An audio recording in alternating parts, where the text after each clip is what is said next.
Hello everybody! This week I am going to use a Charmander. Wrong region, buddy. While Charizard is a beloved Pokemon, his younger self is not that famous. Maybe because Charmander is not that strong of a Pokemon. His stats are not very high, but it makes sense for a first stage. And also his move pool is not that great, since we can't learn most of the tutor moves before the league. I guess I should really remove those from the layout. I'll work on that. Anyway, Charmander may be a star, but he gets the same treatment as everybody else and has to follow the same rules. So I am only allowed to use it in combat. I can't use consumables from the bag in combat. I can't raise my evasion and I can't use cheats or glitches. Charmander's start feels a bit weird. I usually don't play with starters, so having sort of the default experience is a bit offsetting. I chose a nature that raises my attack because I am not going to use a whole lot of flamethrowers throughout the run, considering that half of the final fights resist them. The May and the first Grant fights are not very impressive. We mostly just trade hits back and forth. The main problem comes up a bit later against the first gym. Much like in Generation 1, it's rock type. Unlike Brock, Roxanne has rock moves, so she is a lot more dangerous. Yeah, I died a good number of times and had to leave to get a few more levels. I came back at 22, and I'm sure this would not be enough to beat her in a fair fight. Never said I couldn't lower their accuracy, so with a couple of smoke screens and a growl or two, I can lower the risk of dying by a lot. I think that's a fair strategy, since you need to reapply stat drops to all of the Pokémons, instead of just giving yourself some dodge and keeping it for the whole fight. The only unfortunate thing is that my DPS is still low, so I had to spend a lot of turns against her, knowing full well that just one crit would have been enough to send me back to square one. The burn on her ace is a very welcome sign. Thanks to it, I can safely take it down too and earn the first badge. Hopefully the rest of the run will not be as annoying. Anyway, soon after Roxanne, we can move on to the second fight against our rival.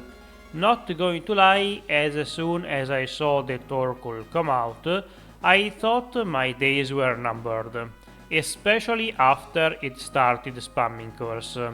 At some point I thought it would one-shot me, just to flex, but instead she never used an offensive move, so that was easy. What was that quote? Overconfidence is a slow and insidious killer. Well, I can confirm that. I got a bit cocky, thinking that I could easily take on Brawly. Instead, reality slapped me in the face and Makuhita slapped Charmander to defeat it a few times. I probably should have leveled a bit more or skipped him entirely, but instead I just kept attempting to beat him. After a while, RNG finally smiled upon me, and I got another burn to beat the wrestler, boxer. Which kind of sport is Brawly into? I actually never stopped to think about it. Next up, we have something easier. Just to take a breather, I wanted to put into the video the fight against the two grunts in Slateport. They can be a bit annoying. because I either use Ember but deal less damage, or use Scratch but trigger Rough Skin. Ultimately I chose Ember, and in 2 shots even the stronger Carvana goes down. After defeating them and saving the scientist, I am going to need somebody to save me, because May did not pull her punches this time. I am sort of joking, but not really. Her starter is quite powerful and can be a big threat with Malshot. Instead of spamming that move, it used Bide in the second attempt. Not sure why she chose that move. I am the Bide player. While she was biding, I used Smokescreen, so that once his attack fails, his accuracy will be very low, and I was able to defeat her last Pokémon to win. Next up is Watson, and for once I am actually not scared about him. I am quite fast, so his Pokémons should not go first, and his best Team Magmar Magneton is not a problem either, since it was melted down by a single flamethrower. You might have noticed that the stats did not change. That's because I once again forgot to restart Game Hook after a crash. Don't worry, I noticed and fixed the problem soon after conquering the 3rd badge. Then we have the first encounter with the Maxi. For now it went as expected. Mightyena's Intimidate is pretty much useless, Zubat is a Zubat, and Camerupt, while he is a bit more resilient since it resists fire, also went down without causing too many issues. After stopping Maxi, I had to take on the 4th gym, headed by my doppelganger, sort of. Flannery uses fire types, so Flamethrower was not the best of moves to use, but on the other hand, it's not like I had much better options, since I forgot to pick up Dig. Her ace uses Sunny Day to set up the harsh sunlight, and for once this benefits me too, because it makes my flamethrower stronger. After a few more hits, I can defeat Tortoise too, and we can move on. Since I did not skip Brawly this time, we have to go back straight to our dad. Dig would have been very useful, but I still forgot about it. To be honest, it's not really needed. I should outspeed his Pokémons, and Flamethrower does enough damage to defeat them. The only scary one, as usual, is Slacking, but thankfully he does not get a crit with Facade in the first turn, so I can chunk him down with some more flames. We now have access to Surf and can use it to reach the Weather Institute. Here we have to defeat our first Team Aqua admin, who is holding a couple of scientists hostage. Team Aqua sure does not seem to like science. Unlike with Trapinch, she was a walk in the park this time.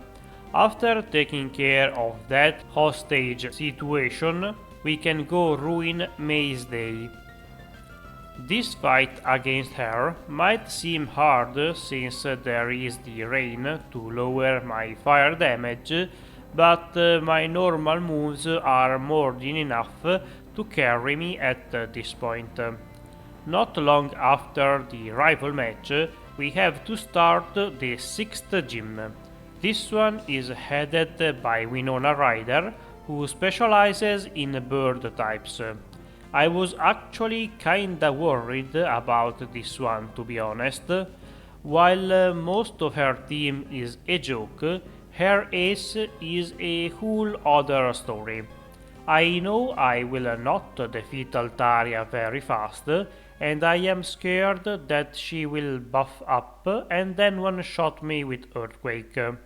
My worst nightmare starts to come true as she uses Dragon Dance, but fortunately for me she does not one-shot me, leaving me an opening before getting obliterated. The rest of the team falls easily, and once we have acquired this badge too, there is quite a lot of stuff to do. First, I went to Lily Cove for the last fight against May. By now she fell behind, so there is not a whole lot she can do, but I have to admit that I underestimated her a little. Her Pokémons are not as weak as I thought, so I end up taking a hit. Nothing to worry about, but at least she did better than what I expected. Then it's time to make a quick pit stop on top of the Grave Mountain, and immediately after that I had to rush to Team Magma's lair. Here we find Maxi using the blue orb to awaken Groudon, but it runs away before he can do anything, so instead he takes out his frustration on us. This time I mean it literally. I don't know how, but Camerapt had God mode on. It defeated me a bunch of times. There are even a couple of one-shots in there. After a while, his AI gets bored of destroying me, so he lets me win once by misplaying a couple of times. Well, after that debacle, we have some grinding to do before taking on the next gym. For example, the second Admiral, Captain, or whatever rank this guy is in the Team Aqua organization. Much like the previous one, he is nothing to write home about, so we can pretty much skip over him. And then it's time for Tate and Liza. This one was painful. They are not exactly a hard counter to my little guy, but very close to it. Claydol can do a ton of damage with Earthquake, and it's almost always a two-shot. Not to mention the fact that half of their team is resistant to all of my moves. So I had to use a few rare candies to level up, and in the successful attempt I have to thank Xatu. I could not have done it without your support. The sunny day that it used will boost the power of my fire moves. I should also mention the numerous smoke screens that landed on Claydol. Thanks to those, I got a streak of Earthquake misses right at the end that allowed me to effectively play a 1v1. With what was the hardest fight in the run by far completed, we can move on to the other double fight on the island. Thankfully this time we are not alone, we have a former champion to help us out. This one was a lot more tame than the gym fight. I just spammed Flamethrower for most of it. I know it's resisted by the Volcano Pokémon, but at least I don't have to worry about Intimidate. Metang also did some good work.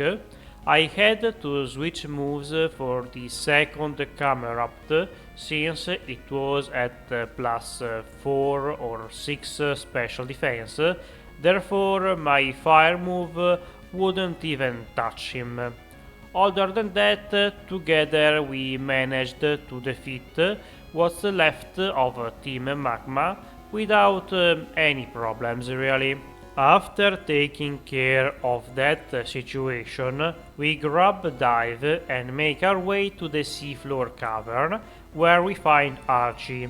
A fight ensues, and like it's often the case with these guys, you either die by RNG or the fight is kinda boring. This time I am too fast for them to land confusion on me, so I don't have a whole lot to say.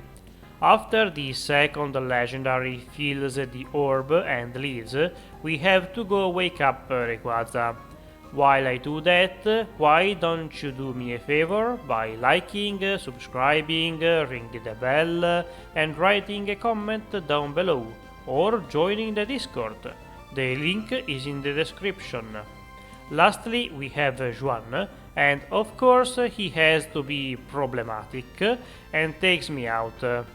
It's fine, you have the type advantage, so I'll allow it. Maybe I should use hidden power more often. I always seem to get the type that I need for the run. This time it's electric, so I have a good move for him and most importantly for the champion.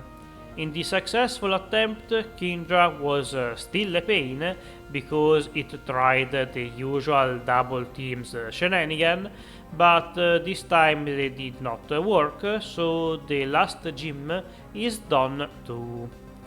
Next there should be Wally, but the footage got corrupted, so he will not appear in the video this week.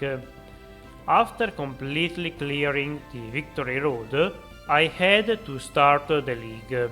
I was pretty sure I could not complete it at my current level, but I wanted to give it a try anyway. Sidney is first, and the only annoying thing about him is the Kronaast, because he resists flamethrower. Everybody else dies to one hit. At least this time I don't have to worry about RNG or Intimidate. Next is Pheobe, and as usual the main threat is her lead. I was unsure whether I had enough damage to one-shot it or not. Turns out I do. The second Dusclops almost kills me with a crit Earthquake. That seems to be a very common occurrence this run for some reason. At least the rest of the team is easy, so that's another win for the Salamander. Trapinch and Charmander got stuck in the same spots, and Glacia is no difference. After losing a good number of times to her, I left and grinded to level 90. I am going to skip the first two guys since they were even easier this time, and let's get right back to Glacia. While I have fire moves for the Glalis, those don't work so well on the Celio and Walrein, partially because of the water type and partially because of the thick fat ability. Wisely I did not remove the electric hidden power, so at least I had a decent move against them. Brick Break would have also saved me, but having Goldeen memory I forgot to pick it up. Drake is the last of the Elite Four, and I maybe took a controversial decision. I removed Flamethrower for Dragon Claw. Fire moves are not going to be good anymore, except maybe against Ludicolo, but I prefer to keep Smokescreen in case things got ugly. Drake was actually quite easy. I am faster than all of his Pokémons and somehow have enough damage with Dragon Claw to one-shot them all except Kingdra? That was weird. After defeating him, we only have the champion left. I was fully expecting to rack up a lot of losses against Wallace. His team is very strong and knows plenty of powerful water moves. And sure, he defeated me a couple of times, but still way less than many other fights. I also had to equip a Pecha Berry because there is a good chance that I will get poisoned by toxic, and if I can't cure it, I'm done for. There is also the problem of Leech Seed. I have no idea if he will never use it since the typing is not very effective. I would think that the AI is smart enough to ignore that detail, but it's Pokemon we are talking about, where logic is a foreign concept. I was feeling pretty good after not getting earthquaked by Whiscash, especially if Gyarados drops to one hidden power. Milotic lands a Toxic, which is not great because I already used the berry, but thanks to a lucky crit I can close the fight before losing all of my HP. Well, that was quite the journey. I hope you enjoyed the video. If you did, remember to leave a like, maybe subscribe, and ring the bell. Also, please do leave a comment if you have any feedback or want to give me run suggestions. If you are shy, feel free to join the Discord and message me there. See you next week. Bye!